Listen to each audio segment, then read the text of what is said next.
Thank you. I now recognize Senator Rosen, and we'll go from there. Thank you, Mr. Chair.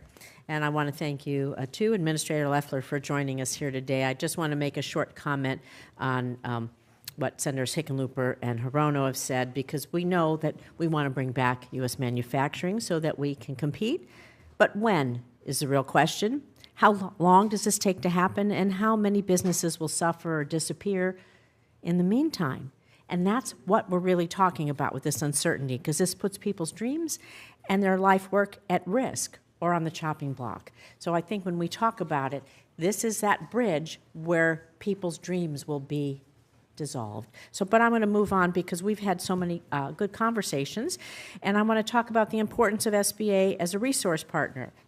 Because SBA's impressive networks of Veterans Business Outreach Centers, Small Business Development Centers, and Women's Business Centers, we know that they provide critical support to small businesses across the country, having counseled more than 744,000 small businesses and supported over 1 million jobs in 2024 alone.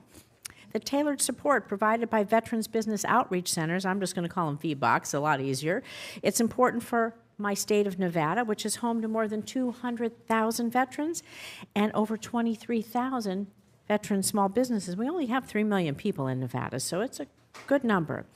I was proud to help secure Nevada's first dedicated in-state VBOC to ensure our veterans and transitioning service members get the support they needed to start a business. And so, Administrator, when we spoke ahead of your conversation, we really seemed that we connected and shared this priority to really support our veteran entrepreneurs. This is your story, bring the value of our community. And so I was really disappointed to see this drastic $167 million that was cut from the SBA's entrepreneurial development program in the president's budget. And this is going to result, sadly, in the closure of hundreds of business resource centers, including 31 VBOCs. Small businesses are being hit hard, like I said, by the Trump tariffs. It's just the uncertainty. People aren't sure how to plan. We're not trying to attack anyone. We want to bring things back, but people just don't know what to do. And they need access to SBA, to the resource partners they've had, to the confidence that they have in their communities and those connections now more than ever. And so my understanding that your plan to address this need is for the SBDCs to provide the same services previously offered by eliminated programs like VBOCs, and I so appreciate this. But the SBA requested only $10 million in additional funding for SBDCs to serve veteran-owned businesses. It's still 46% less than existing funding for the veteran services. It's a step forward, but in the meantime, again, where are folks going to go, and how is this expertise? You're losing staff. These centers in my small state really help. So does SBA acknowledge that organizing all counseling services under SBDCs will make it harder for our veterans to access resources and place even more pressure on our SBDCs? They are really already strained.